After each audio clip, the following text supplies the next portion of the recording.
Hello friend, welcome to the channel pharmacy dictionary. आप देख रहे हैं हमारा मेडिसिन रिव्यू एक्सक्लूसिव सीरीज। इस सीरीज में हम बात करते हैं कुछ इंपॉर्टेंट मेडिसिन के बेसिक इंडिकेशन के बारे में, यानी कि उनका यूज़ हम कहाँ कहाँ करते हैं, उनके एक्टिव कॉन्स्टिट्यूएंट के बारे में, और सबसे जरूरी पार्ट होता है उसका मैकेनिज्म ऑफ एक्शन कि आखिर ये दवाई ऐसा करती क्या है जिसकी वजह से आपको एडवांटेज मिलता है।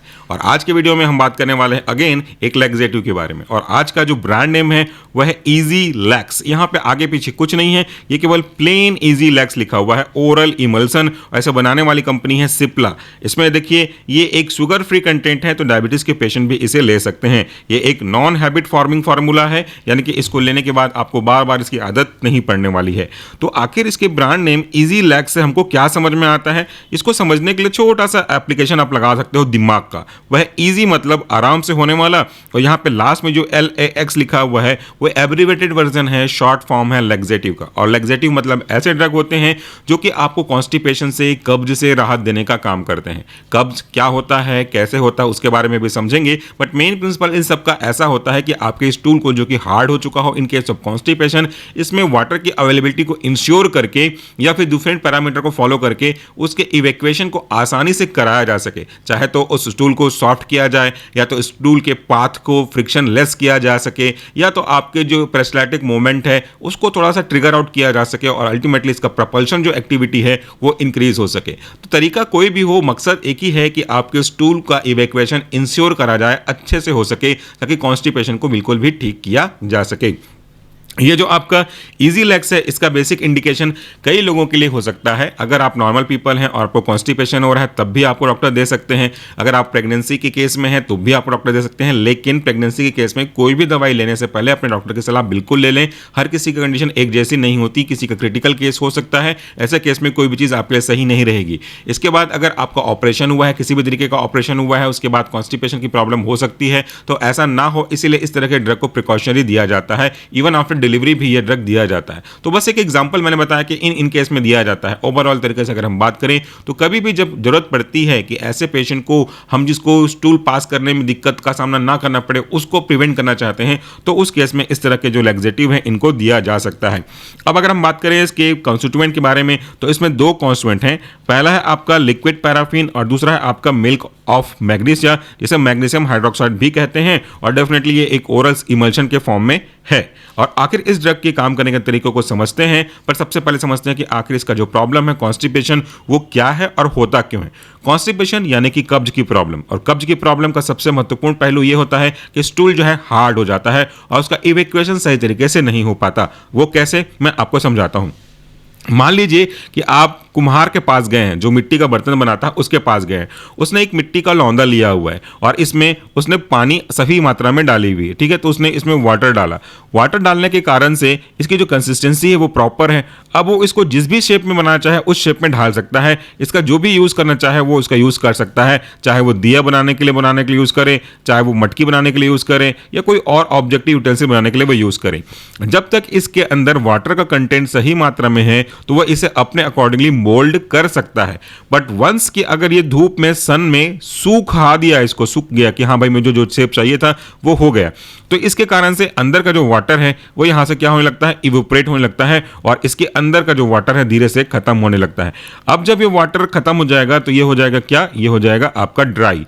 अब इस केस में अगर आप चाहो कि मैं इसके शेप को चेंज कर दूं, इससे इसमें बदल दूं या इसको इसमें बदल दूं, तो वो पॉसिबल नहीं है। हाँ, एक केस में पॉसिबल हो सकता है, जब इसमें आप फिर से वाटर को ऐड करो सफिशिएंट मात्रा में तो ये हो जाएगा।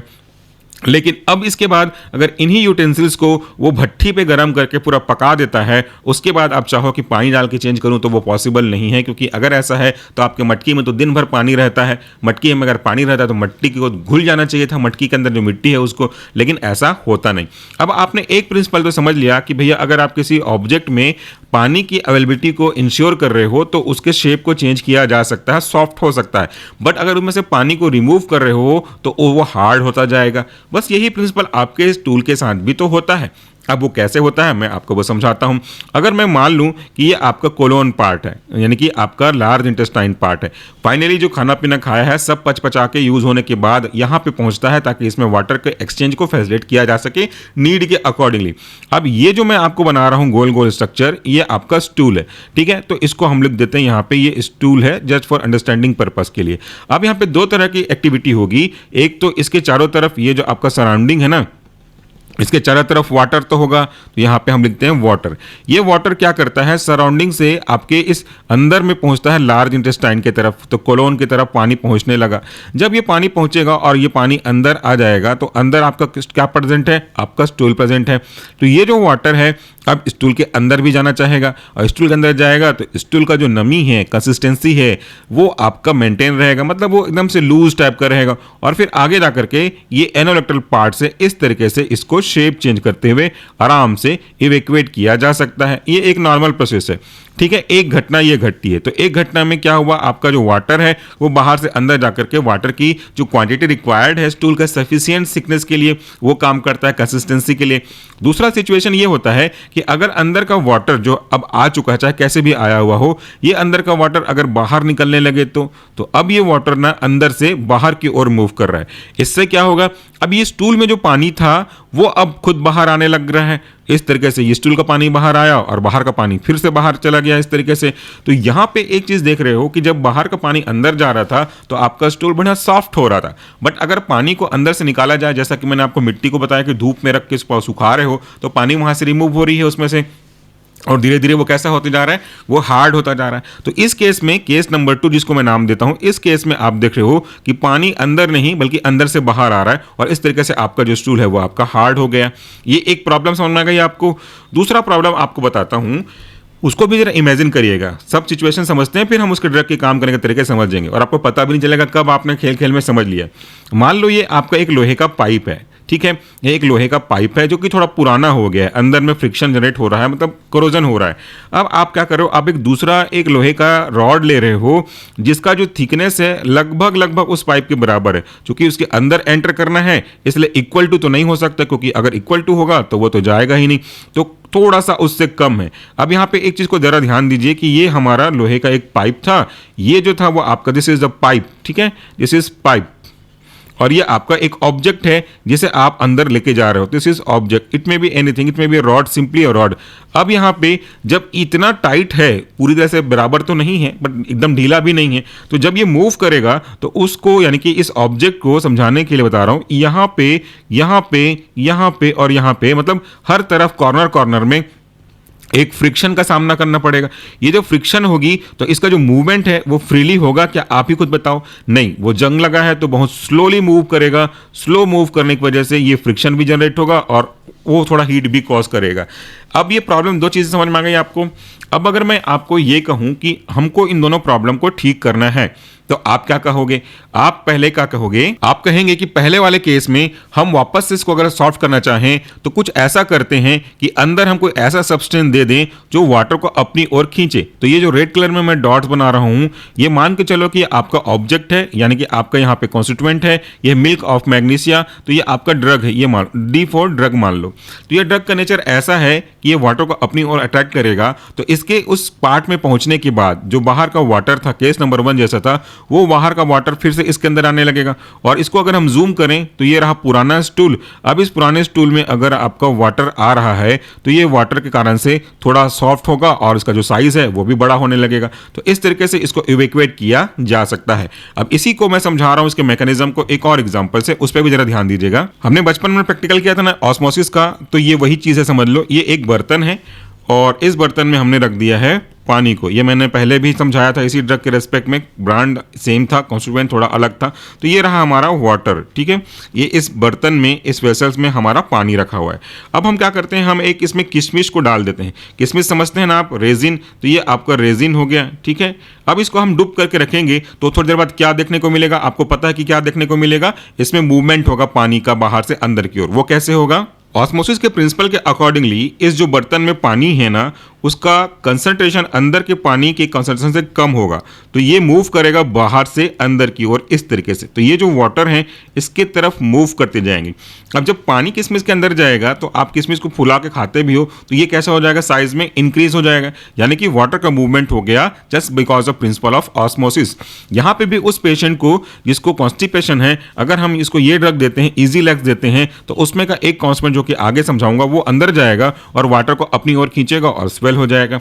ठीक है, अब बारी आती है इसके कॉन्स्टेंट का क्लासिफिकेशन। पहला जो कॉन्स्टेंट है वह है लिक्विड पैराफिन, जो कि बिलोंग करता है आपका स्टूल सॉफ्टनर या लुब्रिकेटिव ड्रग के अंदर का। दूसरा है आपका मिल्क ऑफ मैग्नीशिया, ये ऑस्मोटिक परगेटिव को रिप्रेजेंट करता है। तो यहाँ पे जो ड्रग काम कर रहा है इस वाले वाटर के अवेलेबिलिटी के लिए, उसके लिए आपका मिल्क ऑफ मैग्नीशिया रिस्पॉन्सिबल है, जिसको हम लोग बोल सकते हैं मैग्नीशियम हाइड्रोक्साइड। तो यहाँ पे मैग्नीशियम हाइड्रोक्साइड वाटर को अपनी ओर खींच रहा है। अब लिक्विड पैराफिन को एग्जांपल समझना है तो ये वाला काम करेगा। इसी पे आगे बढ़ते हैं। तो ये जो एक पाइप था, होलो पाइप था, उसमें आपने एक ऑब्जेक्ट को डाला तो सकरा होने की वजह से फ्रिक्शन हो रहा है। अगर मैं कहूं कि इस ऑब्जेक्ट को बाहर निकालिए और इस पाइप के किनारे किनारे पूरा ग्रीसिंग कर दीजिए, ग्रीसिंग समझते हैं, ग्रीसिंग ऑयलिंग कर दीजिए। अब उसके बाद आप इस ऑब्जेक्ट को डालिए, आप क्या फेस करोगे कि बहुत आसानी से बिना किसी फ्रिक्शन के ये मूव कर रहा है, और जो पहले स्लो हो रहा था वो अब कैसा हो जाएगा, अब वो वेरी फास्ट या फास्ट हो जाएगा। इस तरीके से फ्रिक्शन को क्या कर दिया गया, आपके इस ग्रीस के द्वारा या ऑयल के द्वारा कम कर दिया गया।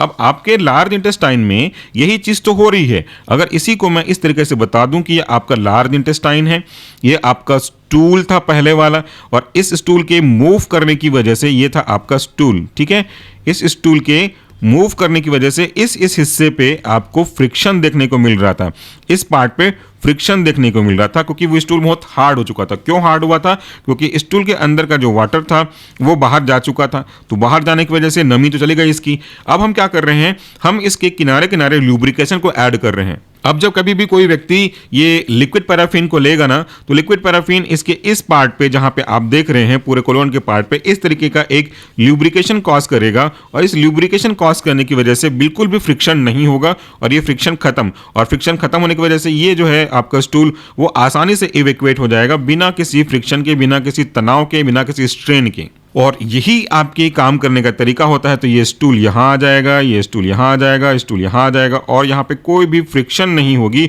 और स्मूथ हो जाएगा। ठीक है, इस तरीके से ये होगा। लेकिन हम तो अलग अलग ड्रग के बारे में बात कर रहे हैं, बट यहाँ पे जो आप देख रहे हो इजी लैक्स में इन दोनों का कॉम्बिनेशन है। मतलब कह सकते हो कि दोनों मिलकर के इंश्योर करेंगे कि कॉन्स्टिपेशन हो ही ना। और इसलिए पहला वाला मेथड, तरीका नंबर 1 और तरीका नंबर 2 दोनों काम करेंगे, और दोनों के काम करने की वजह से उस व्यक्ति को जिसको कॉन्स्टिपेशन की प्रॉब्लम हुई थी उसको पूरी तरह से राहत मिल जाएगा। तो ये था आज के ड्रग यानी कि इजी लैक्स के काम करने के तरीके, जिसमें 2 मेन कॉन्स्टिट्यूएंट थे, liquid paraffin as a stool softener या तो लुब्रिकेटिव ड्रग, और आपका जो मिल्क ऑफ मैग्नीशिया है वह as a osmotic purgative. I hope कि आपको कॉन्सेप्ट समझ में आया होगा। Thank you so much for watching this video. नमस्कार, टेक केयर।